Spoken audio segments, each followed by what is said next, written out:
પેટની સમસ્યાઓ માટે ખૂબ જ લાભદાયી છે આ ઔષધિ. જાણો કેવી રીતે કરવું તેનું સેવન.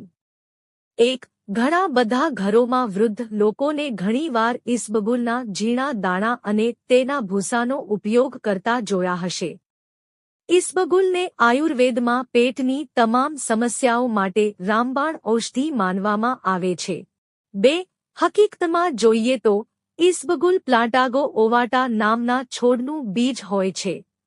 તેનો છોડ દેખાવામાં ઘઉંના છોડ જેવો લાગે છે. તેમાં નાની નાની પાંદડીઓ અને ફૂલ પણ લાગે છે. આ છોડ પર ઉગેલા બીજ સફેદ રંગના પદાર્થથી ઢંકાયેલા હોય છે. આ સફેદ પદાર્થને જ ઈસબગુલનું ભૂસું કહેવાય છે. 3. 1 થી 1.5 ચમચી ઈસબગુલનું ભૂસું 1 ગ્લાસ પાણીમાં 5 મિનિટ સુધી પલાળી રાખો. થોડી વારમાં તે ચીકણું થઈ જાય છે અને જેલ જેવું થઈ જશે. હવે આ જેલને પી જાવ. આવું દરરોજ સૂતા પહેલા કરવું. આ ઉપરાંત ભૂંસાને છાશ અથવા દહીંમાં નાખીને પણ પી શકો. પેટ સાફ નથી થતું તો 1 ચમચી ત્રિફલા પાવડર અને 2 ચમચી ભૂસાને ગરમ પાણીમાં નાખીને પીઓ.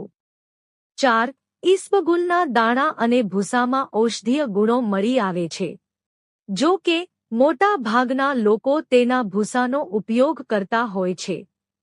ઈસબગુલના ભૂસામાં વધારે માત્રામાં ફાઇબર હોય છે. તે પાચન સંબંધી સમસ્યાઓમાં ખૂબ કામમાં આવે છે. ઈસબગુલના ભૂસાનું સેવન કરવાથી તે ગેસ, એસિડિટી, પાચન, કબજ જેવી સમસ્યામાં ખૂબ રાહત આપે છે. આ ભૂસાનો ઉપયોગ કોઈપણ ઉંમરના લોકો કરી શકે છે. 5. ઈસબગુલ પર થયેલા એક અનુસંધાન મુજબ ભોજનના 3 કલાક પહેલા જે મહિલાઓએ ઈસબગુલનું સેવન કરે તેના શરીરમાં આહારથી ચરબીનું અવશોષણ ઓછું થઈ જાય છે. એટલે કે એનાથી શરીરમાં ચરબીનો સંગ્રહ ઓછો થાય છે. ઈસબગુલ આંતરડામાંથી મળને બહાર કાઢી દે છે. તેથી સંક્રમણ થવાની શક્યતા દૂર થઈ જાય છે. 6. ઈસબગુલનું ભૂસું ફાઇબર યુક્ત હોવાની સાથે સાથે કોલેસ્ટ્રોલ ફ્રી હોય છે. આ ઉપરાંત હૃદયની માંસપેશીઓ મજબૂત બનાવવા માટે પણ મદદગાર થાય છે. લાંબા સમય સુધી કબજથી પરેશાન રહેતા લોકોને ઘણીવાર પાઇલ્સની સમસ્યા થાય છે. તેમાં ગુદાની આસપાસની નસો સોજાઈ જતી હોય છે. જેના કારણે ખૂબ જ પરેશાની આવી શકે છે. 7. ઈસબગુલનું સેવન કબજની સમસ્યામાં ખૂબ ફાયદાકારક સાબિત થઈ શકે છે. તેના કારણે પાઇલ્સમાં પણ ખૂબ રાહત મળે છે.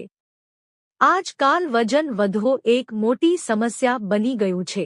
જેના કારણે તમામ પરેશાનીઓ લોકોને ઘેરી લેતી હોય છે. ત્યારે ઈસબગુલ વજન ઓછું કરવામાં મદદગાર સાબિત થઈ શકે છે. તેને ખાધા બાદ પેટ લાંબા સમય સુધી ભર્યું રહે છે. 8. આંતરડાના સોજાની સમસ્યામાં 100 ગ્રામ વરિયાળી, ઈસબગુલ અને નાની ઇલાયચીને એક સાથે વાટીને પાવડર બનાવી તેમાં 300 ગ્રામ દેશી ખાંડ ભેળવીને કાચની બોટલમાં ભરીને રાખી દો. આ ચૂર્ણને 2 ચમચીના પ્રમાણમાં સવારે નાસ્તો કરતા પહેલા પાણી સાથે લેવામાં આવે અને 2 ચમચી સાંજે ભોજન કર્યા પછી હુંફાળા પાણી કે દૂધ સાથે લેવામાં આવે તો ઘણો લાભ થાય છે. 9. લગભગ 45 દિવસ સુધી આ પ્રયોગ કર્યા પછી બંધ કરી દો. તેનાથી સવારે પેટ સાફ થવું, કબજિયાત, આંતરડાના સોજાનો રોગ દૂર થઈ જાય છે. ઈસબગુલનું ભૂસું ડાયાબિટીસના દર્દીઓ માટે ખૂબ જ લાભકારક સાબિત થાય છે. બીપીની સમસ્યા અને હાર્ટ ડિસીઝથી ઝઝૂમી રહેલા લોકો માટે ઈસબગુલ અને તેનું ભૂસું ખૂબ જ ફાયદાકારક માનવામાં આવે છે. મિત્રો, જો તમને વિડિયો પસંદ આવ્યો હોય તો વિડિયોને લાઇક કરો અને ચેનલને સબસ્ક્રાઇબ કરો. વિડિયો જોવા બદલ આપ સૌનો આભાર.